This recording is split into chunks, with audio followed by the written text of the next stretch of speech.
और एक बड़ी खबर आपको बता दें, इजराइल की सेना और बड़े हमले की तैयारी में जुट चुकी है। इजराइल की सेना ने इस बात का बयान दिया है कि इजराइल की सेना अगले चरण के युद्ध के लिए तैयार है। इजराइल की सेना के प्रवक्ता ने कहा कि गाजा में जब हालात सेना के लिए अच्छे होंगे तब हम अपने अगले चरण के युद्ध में लग जाएंगे।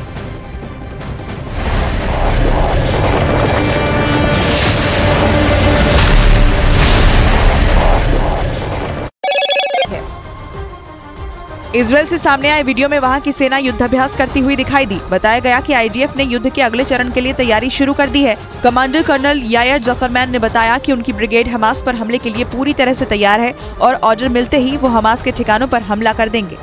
हमास को खत्म करने के लिए इजराइल की तरफ से ऑपरेशन तेज किए जाएंगे। इजराइल के चीफ ऑफ स्टाफ से पहले वहां के प्रधानमंत्री नेतन्याहू और इजराइल के रक्षा मंत्री भी गाजा में बड़े ऑपरेशन की बात कह चुके हैं।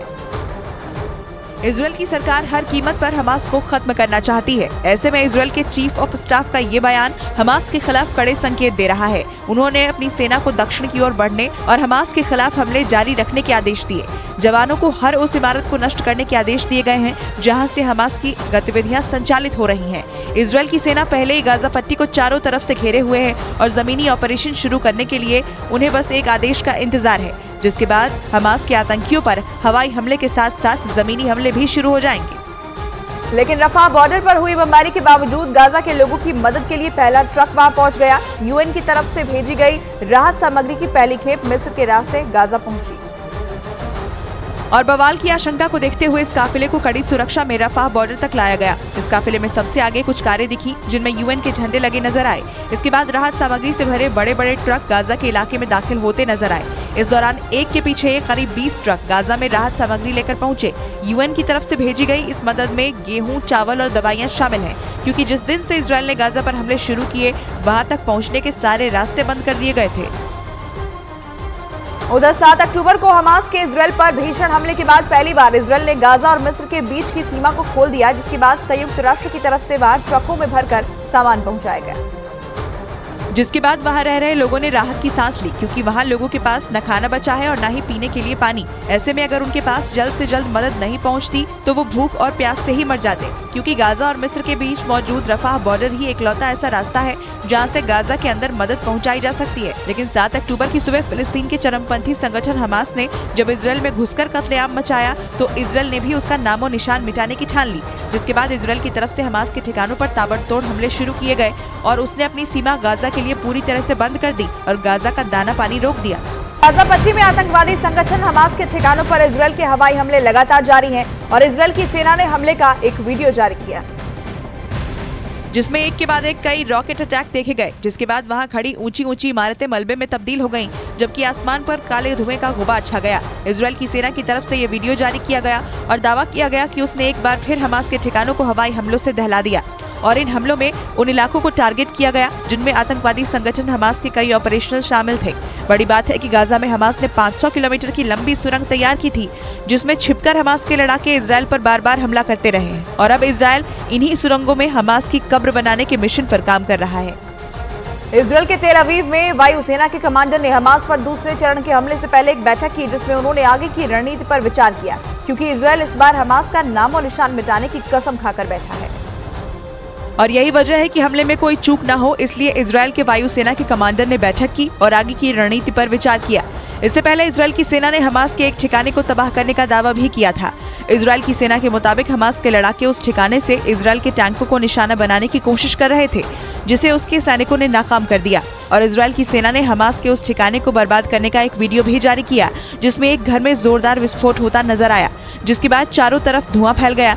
इतना ही नहीं, इजराइल ने हमास के उस ठिकाने को तबाह करने के साथ ही हमास के दूसरे ठिकानों को मिट्टी में मिलाने की धमकी भी दे डाली, क्योंकि 7 अक्टूबर को हमास के इजराइल पर ताबड़तोड़ हमले के बाद इजराइल ने हमास को मिटा देने की कसम खाई है। इस बीच गाजा और मिस्र की सीमा पर एक बार फिर हवाई हमलों से दहशत मच गई। वहां रफाह बॉर्डर पर मिस्र की तरफ से कुछ ट्रक गाजा की तरफ रवाना हो रहे थे और आरोप है कि इसी बीच इजराइल की तरफ से एयर स्ट्राइक कर दी गई। वहां से जो वीडियो सामने आया उसमें रफाह बॉर्डर के पास धुएं का गुबार दिखाई दिया। आरोप लगाया गया कि जैसे ही मदद के तौर पर बांटने के लिए सामान से भरे ट्रक वहां पहुंचे, इजराइल ने उन पर हमला बोल दिया। गाजा और मिस्र के बीच मौजूद इस बॉर्डर को अमेरिका की अपील के बाद खोलने का फैसला लिया गया था, ताकि गाजा से निकलने वाले लोग मिस्र के रास्ते बाहर जा सके। हालांकि ये कोई पहला मौका नहीं है, इससे पहले भी इजराइल ने कई बार इस इलाके पर बम बरसाए, जिसकी वजह से मिस्र ने इस बॉर्डर को बंद कर दिया था। उधर गाजा पट्टी में जबरदस्त गोलीबारी के बीच इजराइल की सेना ने लेबनान के कट्टरपंथी संगठन हिजबुल्लाह के लड़ाकों से सीधा मोर्चा लेना शुरू कर दिया, जिससे इजराइल और लेबनान के बॉर्डर पर ऐसा माहौल बन गया जैसे इजराइल और हिजबुल्लाह के बीच सीधी लड़ाई के हालात बन गए हों। क्योंकि इजराइल की वायुसेना ने हिजबुल्लाह के लड़ाकों को दक्षिणी लेबनान में घुसकर मारा और सबूत के तौर पर एयर स्ट्राइक का वीडियो जारी किया, जिसमें पहले एक ठिकाना उड़ा, फिर दूसरा और फिर तीसरा, जिसके बाद ये सिलसिला यूं ही चलता रहा और दक्षिणी लेबनान में हिजबुल्लाह के ठिकाने एक एक करके राख के ढेर में बदलते रहे। इजराइल की सेना ने दावा किया कि उसने लेबनान बॉर्डर पर जंग का बिगुल फूंक दिया। वहां से जो वीडियो सामने आया उसमें आसमान में एक नहीं, दो नहीं, बल्कि कई रॉकेट लेबनान में हिजबुल्लाह के ठिकानों को तबाह करते दिखे, जिसके बाद वहां की राहत बचाव टीम ने हमले में घायल हुए लोगों का रेस्क्यू कर उन्हें अस्पताल पहुंचाया। इस बीच इजराइल ने दावा किया कि उसने लेबनान बॉर्डर के पास हिजबुल्लाह के ठिकानों पर मिसाइलों की बौछार कर दी और उसके कई ठिकानों को तबाह कर दिया, जिसका उसने एक वीडियो भी जारी किया। और उस वीडियो में इजराइल का गुस्सा मिसाइलें बनकर चरमपंथी संगठन हिजबुल्लाह के ठिकानों पर बेतहाशा फटता दिखा। इजराइल की एयर स्ट्राइकों ने रात में सोते लेबनान को दहला दिया। इजराइल ने वहां इतने जबरदस्त धमाके किए कि उनकी आंखें चौंधिया देने वाली रोशनी ने रात के काले आसमान को नारंगी कर दिया।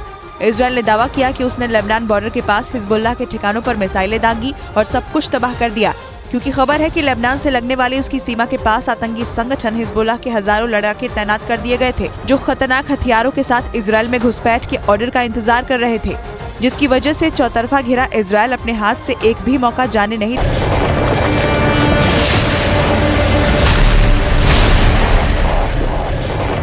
जंग से जुड़ी एक बड़ी खबर इस वक्त आ रही है। इजराइल पर हमास ने एक बार फिर से रॉकेट दागे। राफा से इजराइल की तरफ ये रॉकेट दागे गए हैं। रॉकेट हमले की तस्वीरें भी सामने आई है और ऐसे में यह पता चल रहा है कि हमास एक के बाद एक इजराइल के कुछ खास ठिकानों को निशाना बना करके हमले कर रहा है।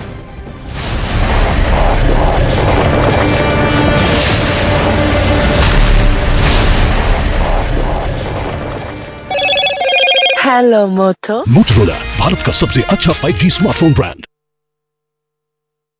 रोज सब्जी। और इसलिए वो हिजबुल्लाह के ठिकानों पर काल बनकर टूट पड़ा।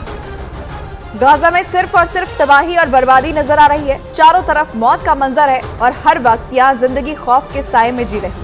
मिस्र से मानवीय मदद के लिए दरवाजे तो खुल चुके हैं, लेकिन हमास और इजराइल के युद्ध पर ब्रेक नहीं लगा है। जंग नॉन स्टॉप जारी है और दावे किए जा रहे हैं कि गाजा में सिर्फ इजराइल के हवाई हमले मौत नहीं बांट रहे, बल्कि हमास के रॉकेट भी गाजा में फट रहे हैं और तबाही और मौत की वजह बन रहे हैं।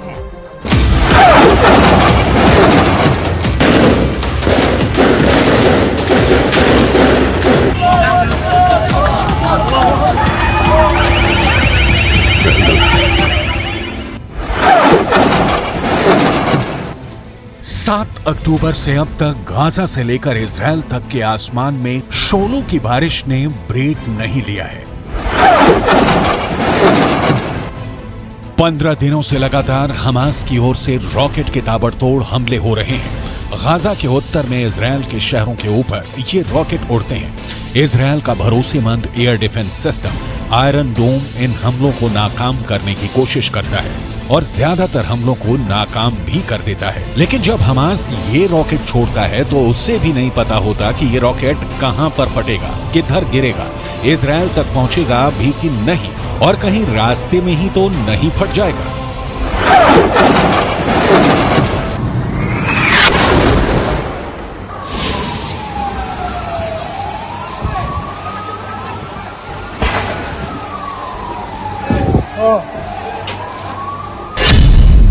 हमास के आतंकी बने भस्मासुर।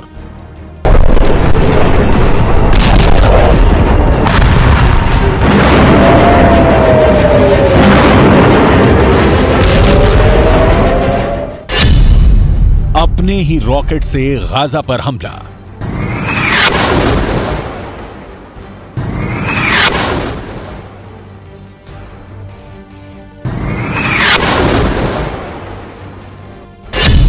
हमास के रॉकेट से अस्पताल पर अटैक।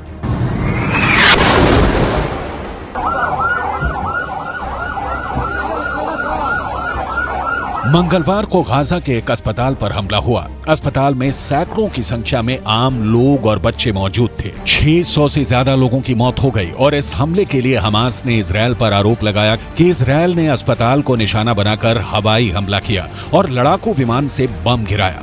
इजरायल ने भी दावा किया कि उसकी जांच में पाया गया है कि हमास का एक रॉकेट अपने रास्ते से भटक गया और उसी के रॉकेट से अस्पताल में बड़ा विस्फोट हुआ, जिससे आम लोगों की जान गई।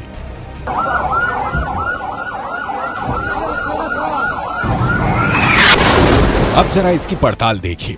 मंगलवार को शाम के 7 बजे से कुछ देर पहले गाजा के आसमान पर रॉकेटों की बौछार होती है, जिसमें से एक रॉकेट रास्ता भटक जाता है और हवा में ही बिखर जाता है और फिर उसी इलाके में एक बड़ा विस्फोट दिखाई देता है। ये गाजा का अल अहली अरब अस्पताल है, जहां ये विस्फोट हुआ और सैकड़ों आम लोगों की जान चली गई।